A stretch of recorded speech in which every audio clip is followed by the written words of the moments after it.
The sound of praise for your Sunday morning. The only one who could ever teach me. Introducing Reverend A.R. Bernard of the Christian Cultural Center. Was the son of a preacher man. And Rabbi Joseph Potasnik of Religion on the Line. The only one who could ever teach me. Now, on Talk Radio 77 WABC, here's the Rev and the Rabbi, where faith matters. Good morning, I'm Rabbi Joseph Potasnik. And I'm Reverend A.R. Bernard. You know, Rev, I was watching the Republican convention. You know what I find very upsetting? Hulk Hogan having difficulty tearing his T-shirt. Because I remember Hulk Hogan years ago. He could rip that. You know, he's getting older. Wasn't the same. You just caught me off guard with that one. You just caught me off guard. Yeah. Hulk, I expected you to say Hulk Hogan was there, and it was great to see him. I remember the wrestling days, WWF. But you're saying he's struggling to tear his T-shirt off. Took him some time. Now, that's the older Hogan, not the younger one. Anyway, there's a lot we're going to be talking about later on. We're going to talk to Bishop Robert Stearns. The visit by Netanyahu, where he presented a very, very strong case. What I found troubling were the absentees in the room. Democratic Party had some 80 absentees. They wouldn't listen to him. Mm-hmm. And you and I have talked about the need to hear the other and to respect the other, different point of view. They didn't show.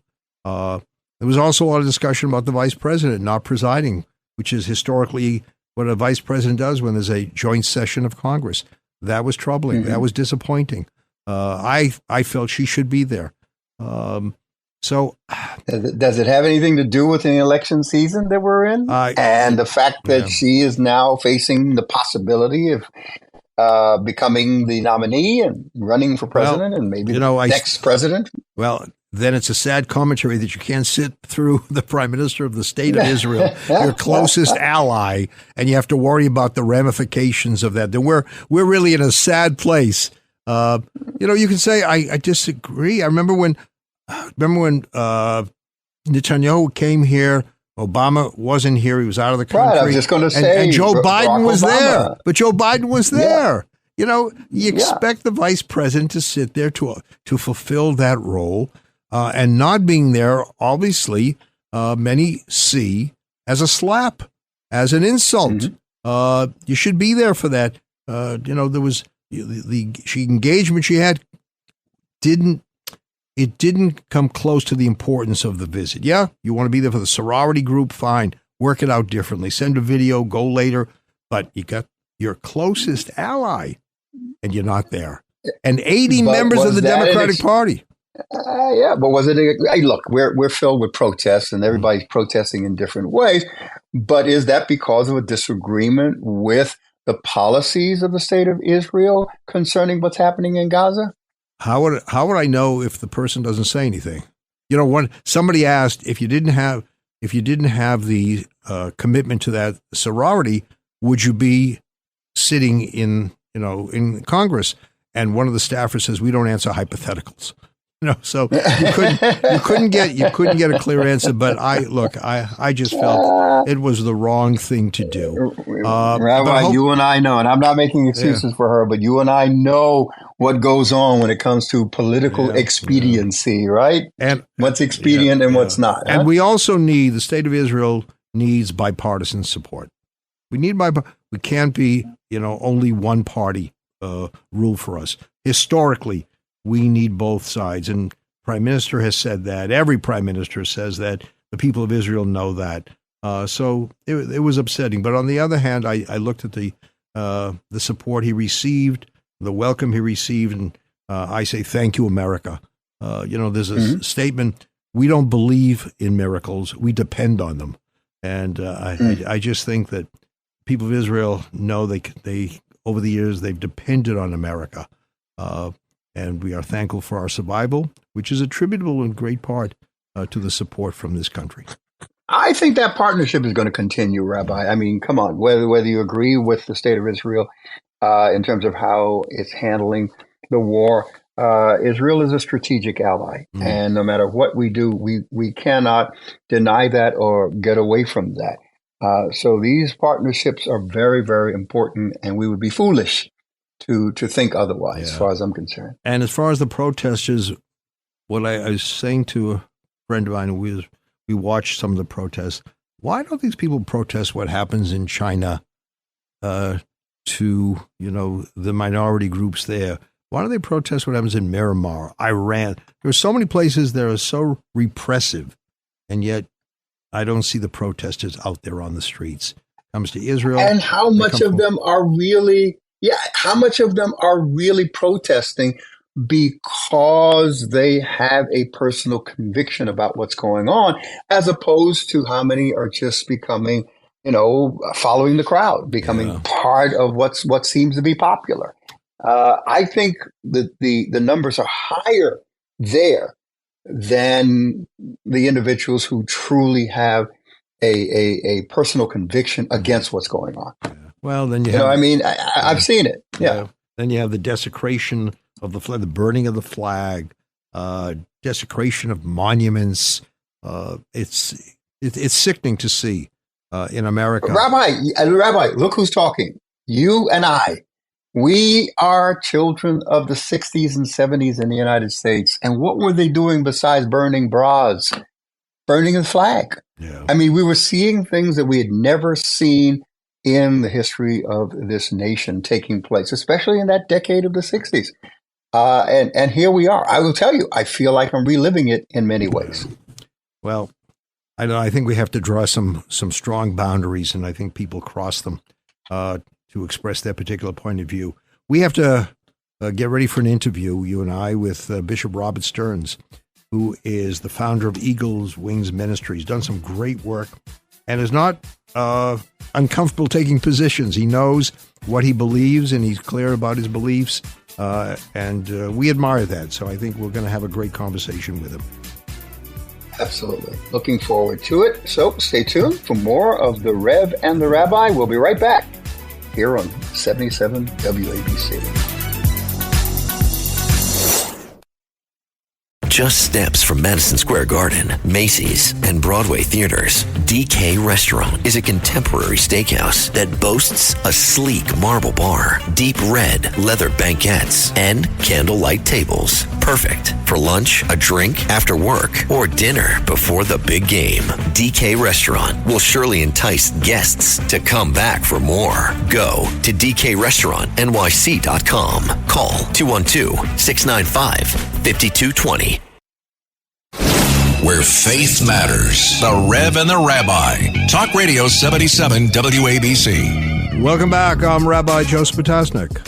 And I'm Reverend A.R. Bernard. Reverend, when I mentioned the name Bishop Robert Stearns to you, we look back, and as you said, we knew him when. And he has, right? And he has become a major religious figure on the American scene, also on the international scene. Robert has even broken the record of Moses going to Israel. How many times have you been to Israel, Robert Stearns?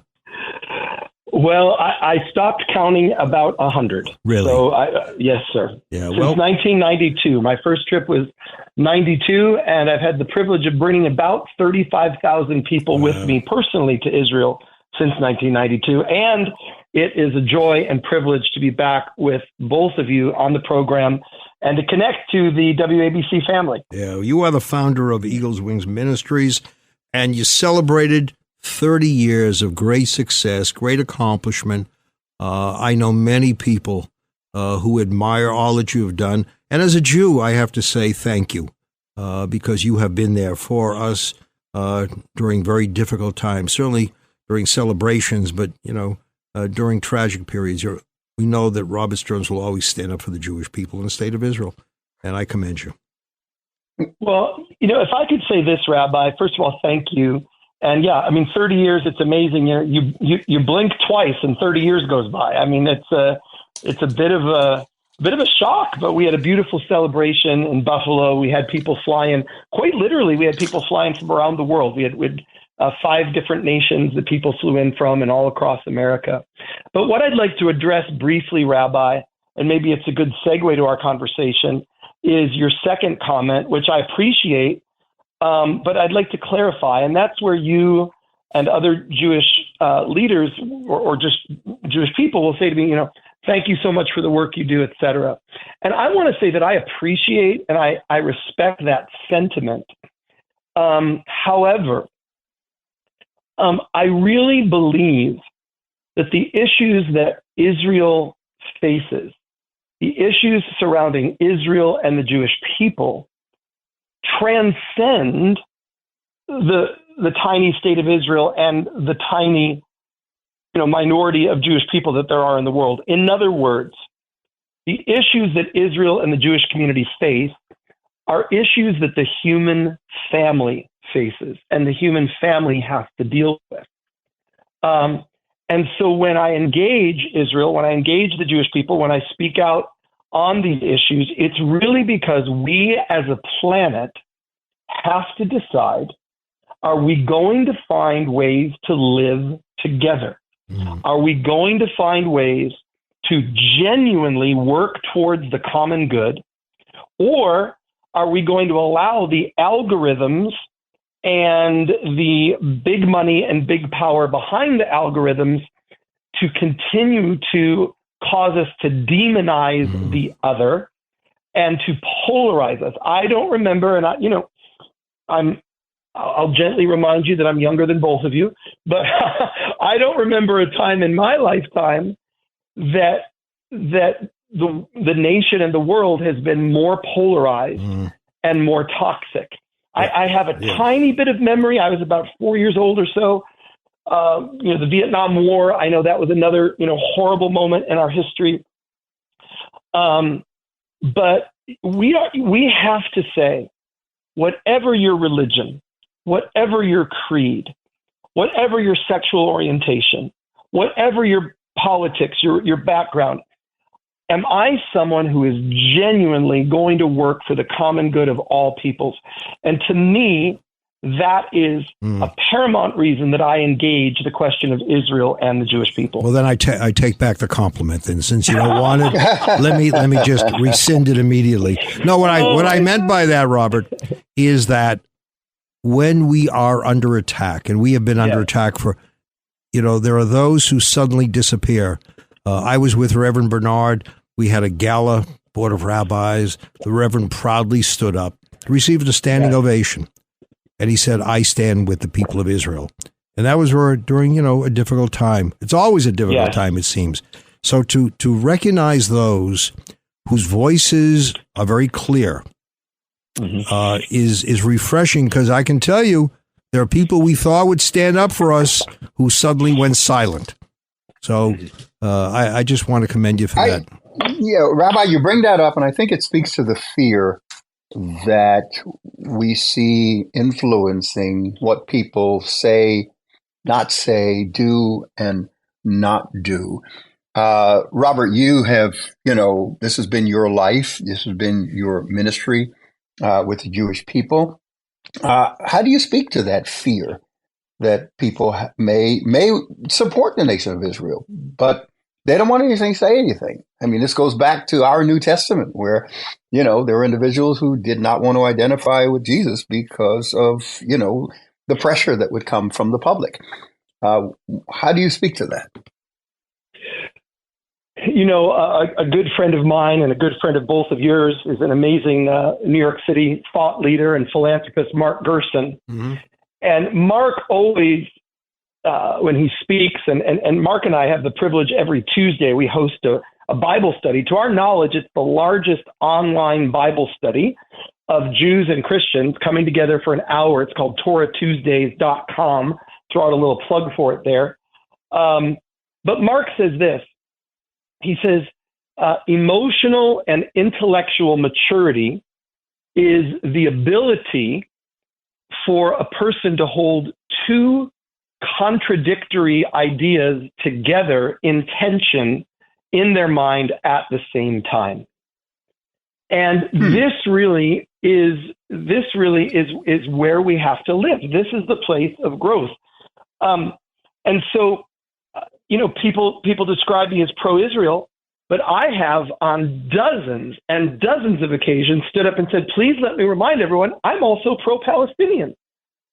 The Palestinian people are no less created in the image of God are no less deserving and worthy of a life of hope and a future. The Bible says a future and a hope. So I am for people. I am for humanity. And so what I think it is, to your question, Dr. Bernard, is that we have to begin to teach people to think rather than be indoctrinated.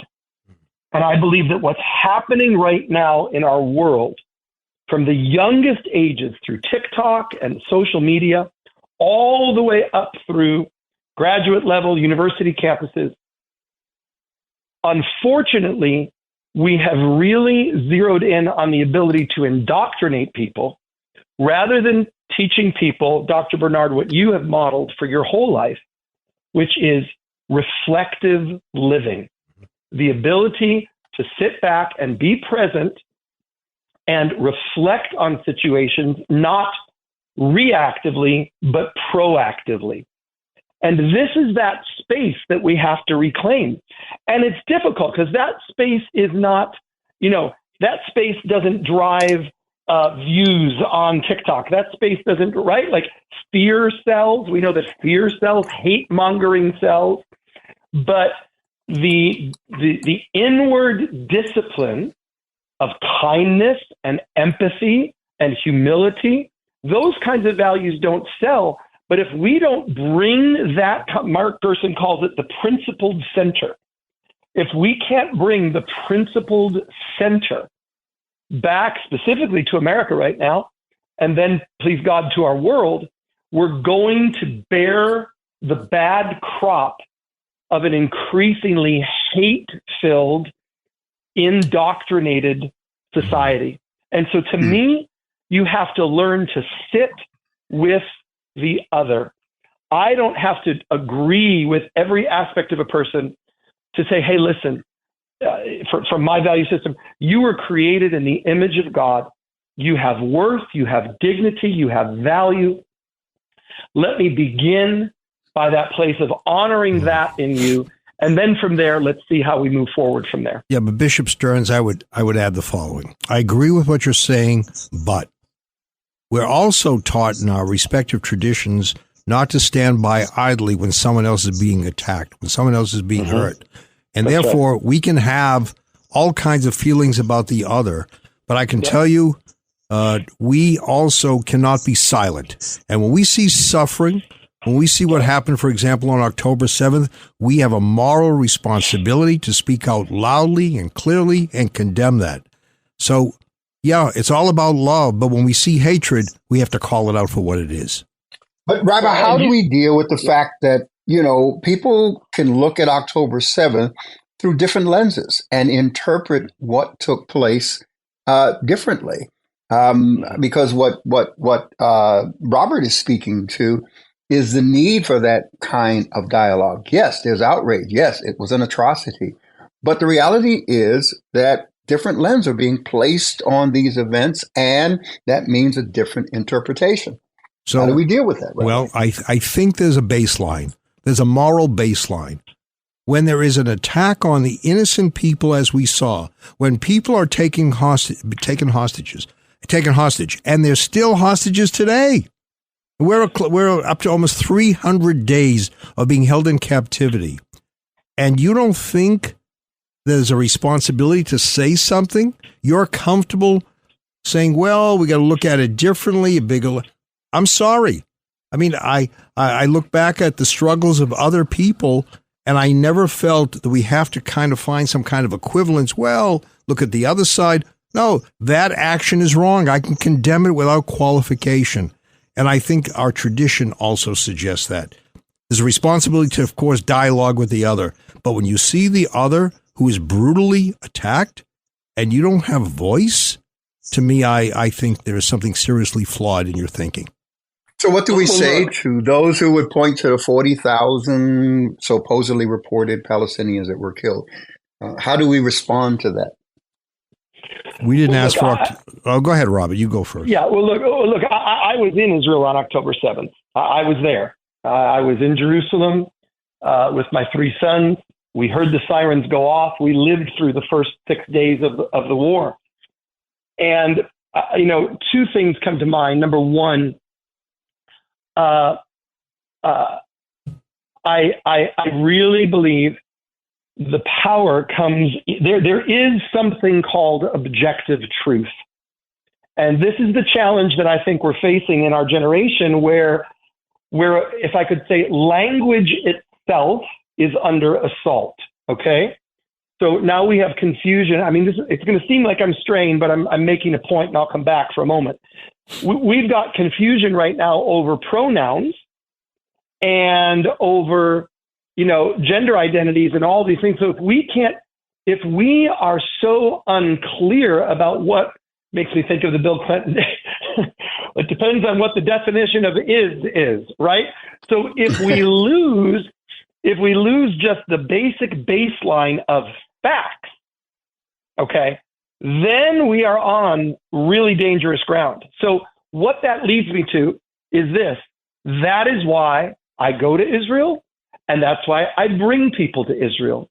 And when people come with me to Israel, and Dr. Bernard, you have sent several of your pastors, I've had the privilege of leading several of the young pastors that you mentor have gone to Israel with me. We go and we sit with Jewish families, and we go and we sit with Palestinian families. And you begin to learn facts on the ground outside of the media rhetoric. The second thing I would say to the greater question of the ongoing conflict and everything that's happening, I had the privilege in Buffalo of succeeding Bishop Tommy Reed. Bishop Tommy Reed is an iconic figure. He's still alive. He's 92 years old, one of the great statesmen of the modern evangelical church. He was 53 years the bishop there in Buffalo, and I was his successor. Bishop Reed had a friendship with Anwar Sadat and his wife, with President Sadat and his wife. He had a personal friendship, and they visited together several times. And after Sadat was assassinated, Mrs. Sadat, not long after, came to Buffalo to visit. And she was now a widow. She was adjusting to her new life, and she came and she spent time with Bishop Tommy and Wanda Reed. And Bishop asked Mrs. Sadat, what was that experience? What was that reality? What was that day that your husband was assassinated? And Mrs. Sadat's answer was this. She said, he knew that he would be killed. He knew when he made peace with Israel that he would pay for it with his life. But he knew that was the price that would have to be paid for there to come a peace that would spare the bloodshed of so many others. And so I think of an Anwar Sadat, and I think of a Martin Luther King Jr., who similarly paid for with his life the cause of his people. And I would say that this is what is missing right now, certainly in Gaza and in much of the Palestinian population, not all, but we're going back to the question of indoctrination. When you actually look, and Dr. Bernard, this goes back to your question, we have to look at facts on the ground. When you see Palestinian textbooks that literally indoctrinate children into a worldview that does not posture itself toward coexistence, but only postures itself towards a view of from the river to the sea, well, then you're not doing anything to move forward towards peace. And so it's amazing to me that even in the midst of this current war, and I mean, listen, Gaza doesn't only share a border with Israel, Gaza shares a border with Egypt. And even in the middle of this intense conflict, the peace treaty between Egypt and Israel has stayed intact. And the Abraham Accords have stayed intact. And when you saw Iran firing overhead, and what happened? Jordan allowed there to be cooperation with Israel in that sense. And so my answer is there is such a thing as facts on the ground. Mm-hmm. And there's nothing like going and examining for yourself and pulling back past the media rhetoric. By the way, the media rhetoric on both sides, and getting to what is the actual facts on the ground. And that's why I think every thinking person, you should at least one time in your life go and visit Israel. It's a transformative experience. Yeah, but back to Robert, Bernard's. I want to thank. I want to thank you, because my question to Rabbi was not playing devil's advocate, but to do exactly what you did, Robert, and that is, it was Thoreau who said, for every 1,000 people hacking at the leaves, you'll find one person chopping at the root. And that's the problem here. The root of it is an ideological indoctrination of children against a nation. So when they grow up, they are primed for the propaganda that comes from a Hamas or anyone else that's going to turn them against the nation of Israel. So I'm so glad that you brought that up. But let's go back to the you mentioned the 40,000 Palestinians. 40,000, right? Reportedly. Mm-hmm. We don't know how many of those were actual terrorists as well. It's estimated at least 50% were. But beyond that, you don't see Israelis celebrating the loss of innocent life. We don't do that.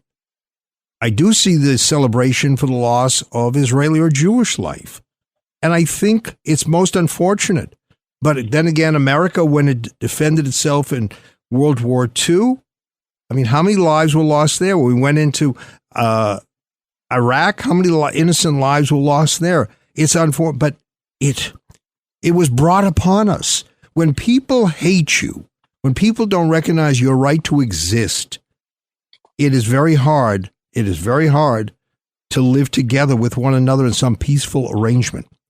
And that's why when Sadat went, when Jordan had a treaty, when you mentioned the Abraham, when people are saying we can live together, we can have some serious differences, but at the end of the day, we have to find room for one another, you're in a totally different place.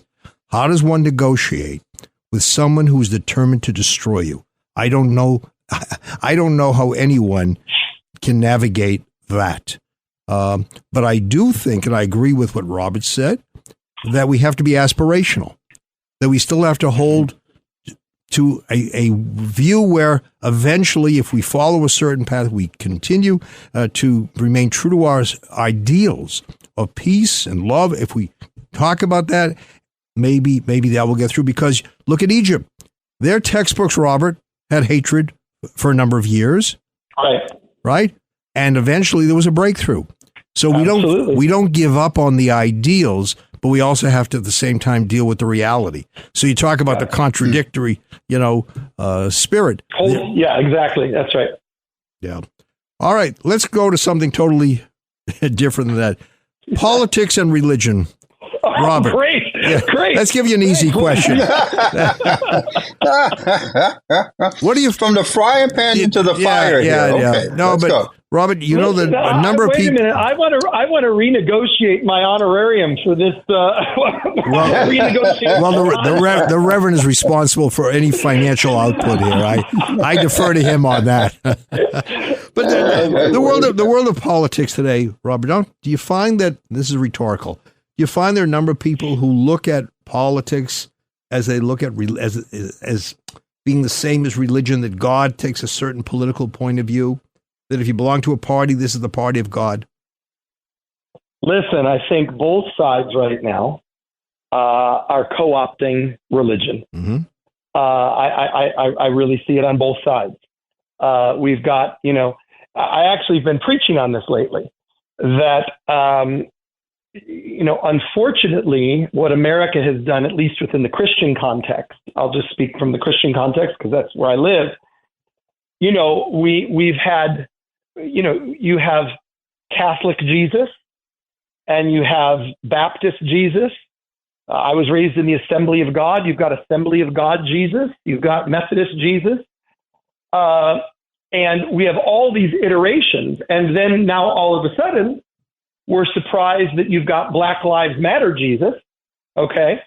And now you've got, there's a whole movement, by the way, that Jesus was a Palestinian. So now you've got Palestinian Jesus. And listen, you've got white MAGA Jesus. Okay, so what do we have? We have all of these groups co-opting, cherry-picking this Bible verse, cherry-picking that Bible verse, and twisting Jesus to fit their agenda. Well, do you know what that's called? That's called making an idol. That's called idolatry. That's called fashioning a God in the image that I want him to be in. That is the antithesis of true religion. That is the antithesis of genuine worship. Genuine worship says, God, I want to see you as you are, and I have to be the one. You know, God, if you're going to change or I'm going to change, I'm going to be the one who's changing. So I'm going to be the one who's called to be different when I'm in the presence of God. And that's why, and I know I sound like a broken record, but that is why we have to rediscover biblical Jesus. Jesus?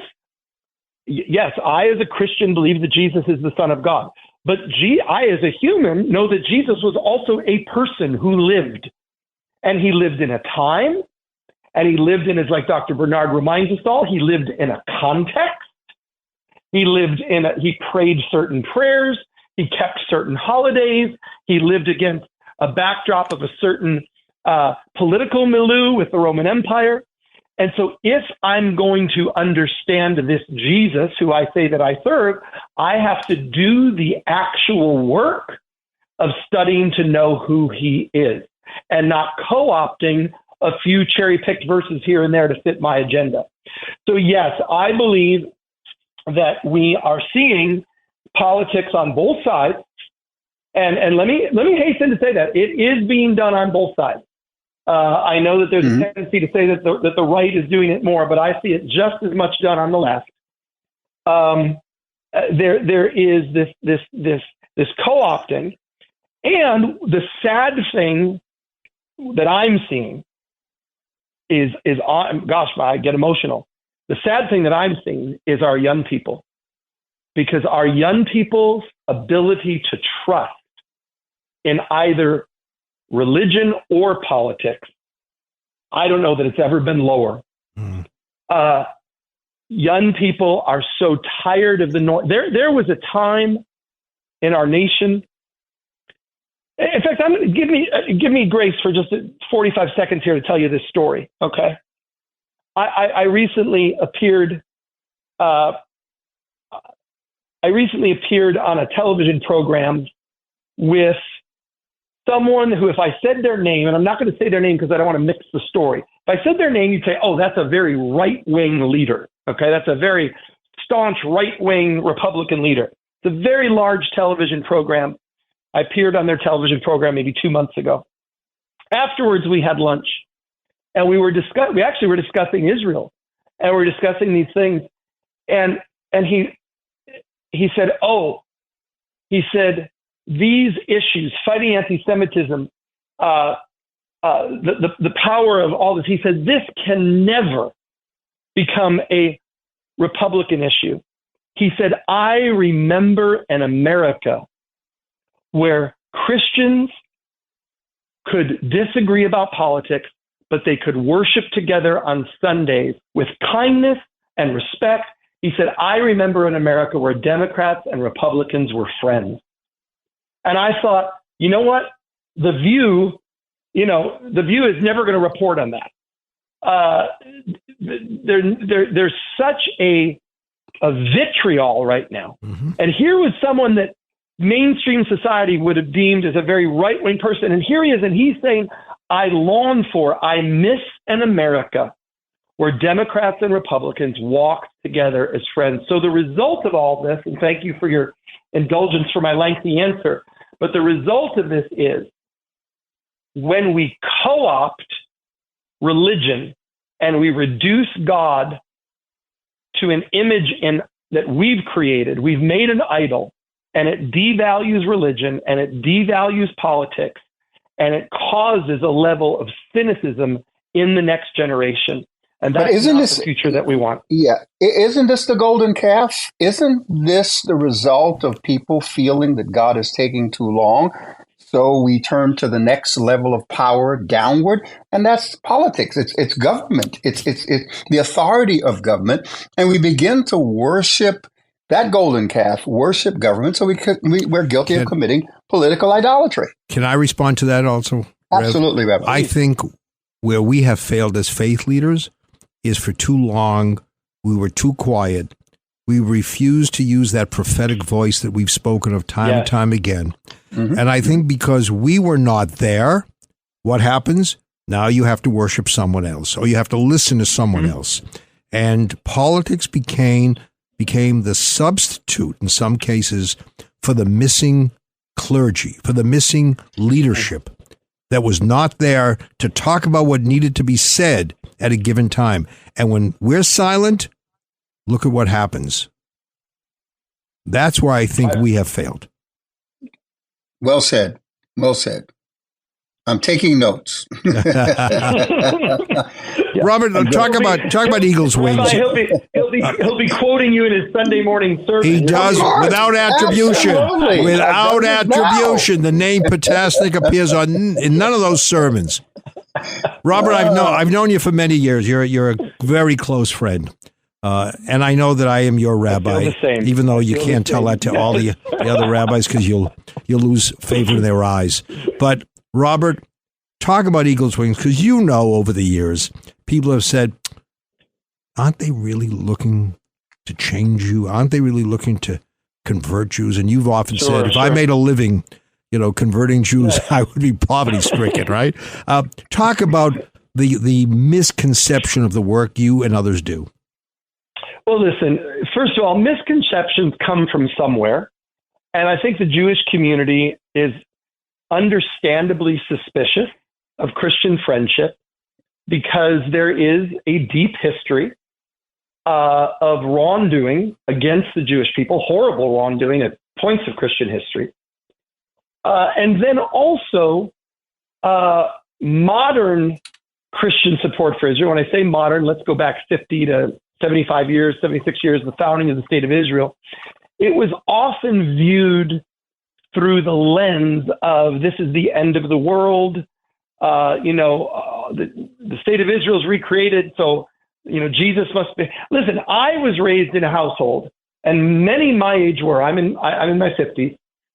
Jesus was coming back next weekend. Like, don't buy a house, don't get married, don't go to college. Jesus is coming back next weekend. So we lived in this kind of end of days fervor. Dr. Bernard remembers the book, The Late Great Planet Earth. You remember that, Dr. Bernard? Hal Lindsey. Hal Lindsey.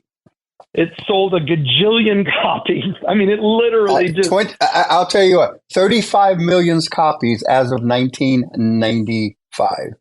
Unbelievable. Okay. So eschatological fervor, that really describes 100%. The last 4 decades within, evangelical, charismatic, Pentecostal Christianity. Go ahead. I'm sorry. That's right. No, absolutely. And so what I'm saying is that, there is now I think that evangelicalism, especially in its relationship with Israel and the Jewish people, we're leaving our adolescence. We're leaving the newness of it. And we're deepening and becoming more sophisticated, more understanding of the reality. And I would say my hope, and this is another conversation for a different time, but, sadly, I'm even struggling now with the term evangelical because the term itself has become so toxic. Evangelical, the meaning of the word evangelical is good news, evangel, good news, to bring good news. And I thought to myself, how horrible, now we're back to language, we're back to words, how horrible that evangelical is now a toxic term in the minds of many American people. So I'm even struggling, are we going to be able to redeem the term? Or do we have to find a new term? I don't even know what to do with that. That's another conversation. My point is to Rabbi's question,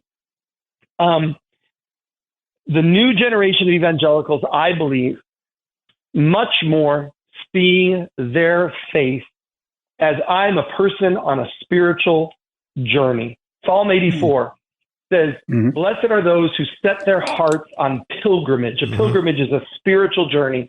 They go from strength to strength until they appear before God in Zion. I believe many younger evangelicals are less inclined to beat everybody up with their theology and to say, listen, I'm on a journey with God, and Jesus is my guide on my journey with God. And so in that, there is a much deeper respect for the roots of our faith. And I'm not here, and Dr. Bernard is not here, were it not for the Jewish prophets, the Jewish patriarchs. You know, the book of Romans, St. Paul says, to the Jews belong the adoption, the covenants, the prophets, all of the foundations. And so there's a debt of gratitude that is owed to the Jewish people. Our fundamental disagreement, there are other disagreements, but our core disagreement is about the identity of the Messiah. And, you know, that disagreement will be resolved, you know, when the Messiah appears, and it'll be his first visit or his second, and we'll figure that out. I'm glad you added that on. Until then, we have much that we do agree on. And so let's begin to be a force for good together and journey together. And Rabbi Potasnik, that is what you have done through the New York Board of Rabbis. You've been so ecumenical in your approach. By the way, not only to Christians, you really do exhibit that spirit of goodwill. But there is a special relationship that Judaism and Christianity share that is unique. And so, yes, I do believe that there's a new generation of Christian leaders arising and walking in covenant commitment with the Jewish people. But isn't that consistent with what's happening in America? I mean, we're becoming more and more multi-ethnic, multiracial, pluralistic in religion and ideas. That is who we are. And I think this generation, this emerging generation, is embracing that reality and trying to figure out, okay, how do we fit in to the reality of where we are as American society? And that's what it takes. Rabbi and I have been working together for, a quarter of a century, and we understand the power of ecumenism, but also interfaith dialogue, interfaith collaboration, interfaith cooperation and partnership. And I think this is something that needs to spread to the rest of the country, because there are parts of this country that they're just being introduced to ecumenism. If they were Baptists, that's the bubble that they lived in, the world that they lived in, and that was it. So now they're beginning to open up to other Christian expressions, including Catholicism. But interfaith dialogue and cooperation, that's taking it to another level. I don't know how long it's going to take for them to get there, but at least we are here doing it, and we're not alone. There are other parts of the country that are also engaged. And you mentioned young people. Robert, you mentioned young people. We have to be the exemplars.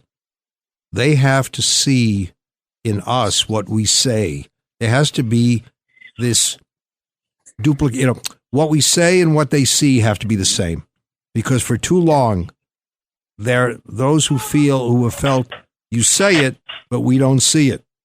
And I think as long as we remain true to the belief and demonstrate in how we treat one another, we will come to a better place. We are in a better place than we used to be. Yeah. And we're still on that journey that you spoke about. Let me just one final comment, because I know our time's drawing to a close. Just back to what Dr. Bernard was saying. Dr. Bernard, I could not agree more with everything you just said. My one caveat that I would add to what you said is that I hope that as this grows and as pluralism grows in America and as there is a greater openness and windows are opened, et cetera, I hope we take a lesson from the Jewish community. And the lesson that I hope we take is this. I hope that in the midst of our growth, we don't lose our core identity of who we are. Because I've always loved that about the Jewish people. They say, we'll dialogue, we'll go with you. But, I'm eating kosher and I'm keeping Shabbat and I'm keeping to the core tenets of my faith. And my prayer is that the Christian young people, we we receive communion, we receive their Eucharist every Sunday in our church. And people say, oh my goodness, that's so passé. People maybe do it twice a year now, Christmas and Easter or whatever. No, I think there's something about liturgy. I think we recite the Lord's Prayer every Sunday. So I think there is power, and I think young people are looking for anchors for their soul. Absolutely. They're looking for places of deep foundation. And so in the midst of the pluralism, let's really make sure that we also maintain our distinctives. Be particular and be universal simultaneously. That's right. All right. Bishop Rob, by the way, Rev, he said before that he's younger than the both of us. And what he meant by that, if you take our ages, you and I, Rev, and add them up, he's younger than that number. He didn't say he's younger than each one of us individually. He said younger than the both of us. So I take him. I thought he was adding and then averaging it out. Okay, I got it. I'm good. All right, Bishop Robert Stearns, you just continue to do what you're doing, and we are blessed to know you and to follow you. And I have to say, a friend is the one who walks in when others walk out, and you have always walked in for so many people, for so many groups, in the midst of troubled times, and I think very often that's how you see who the real friend is. Thank you. A joy to be with you. And if people want to follow along, Instagram, Robert R. Stearns, YouTube, Robert Stearns, website, eagleswings.org. Great to be with you today, gentlemen. All right. And at Stern, Stearns, right? That's right, sir. There's an A in there. Stearns. RNS. Excellent. Okay. Thank you so much, Bishop, for being part of the program and sharing with us. It was a great conversation. And stay tuned, because we'll be back with more of the Rev and the Rabbi.